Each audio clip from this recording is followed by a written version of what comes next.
Mummy, आज काय बनवतायत? आज मी ठेचा चाऊमिन बनवणार आहे. होय का? ठेचा चाऊमिन बनवण्यासाठी इथं आपण नूडल्स घेतलेले आहेत. सुरुवातीला जिरे घेतलेत अर्धा चमचा, लसणाच्या 7-8 पाकळ्या घेतल्यात, पिवळी शिमला मिरची घेतली थोडीशी, थोडी हिरवी शिमला मिरची आहे आणि थोडीशी लाल शिमला मिरची आहे. 1 वाटी शेंगदाणे, 10-12 हिरव्या मिरच्या आहेत, कोथिंबीर आहे 1 वाटी, अर्धा चमचा सोया सॉस, चवीनुसार मीठ. हे सर्व साहित्य तयार झालेलं आहे. आता आपण सुरुवातीला नूडल्स उकळून घेणार आहोत पाण्यामध्ये. इथे एक भांडं ठेवलेलं आहे, त्यात आपण पाणी घालणार आहोत. इथे मी 1.5 तांबे पाणी घेतलेलं आहे. 1 चमचा तेल घालते पाण्यामध्ये, म्हणजे नूडल्स एकमेकांना चिटकत नाहीत. थोडंसं मीठ घालणार आहोत. पाण्याला उकळ आले की आपण त्यात नूडल्स टाकणार आहोत. आपण मिरचीचा ठेचा बनवून घेणार आहोत. त्यासाठी मी इथं 2 चमचे तेल घेते.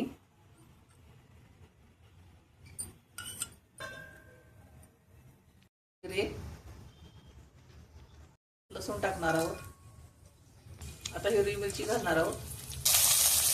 शेंगदाणे आता याला आपण खालीवर करून घेऊया.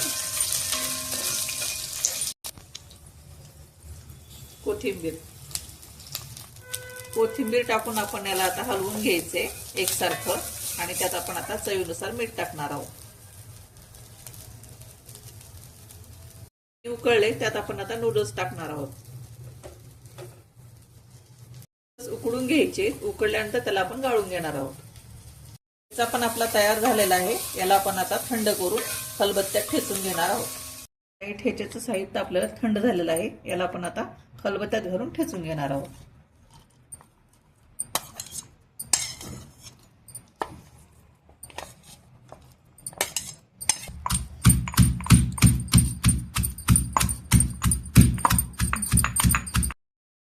ठेचा आपला तयार आहे आता, आणि नूडल्स पण आपले उकडून झालेले आहेत. आता आपण याला गाळून घेऊया.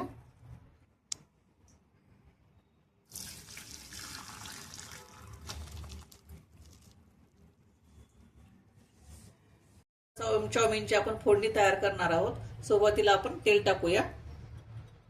इथे मी 2 चमचे तेल घेतले. आपण जो ठेचा बनवला होता तो ह्यामध्ये आपण टाकणार आहोत. त्याला परतून घेऊया. थोडंसं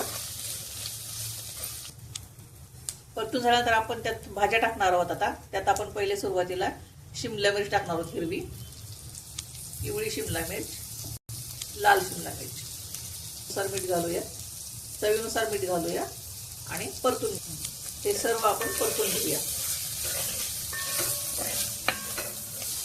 आता आपण यात नूडल्स टाकणार आहोत. थोडंसं आपण अर्धा चमचा सोया सॉस टाकणार आहोत. आता खालीवर करून घेते.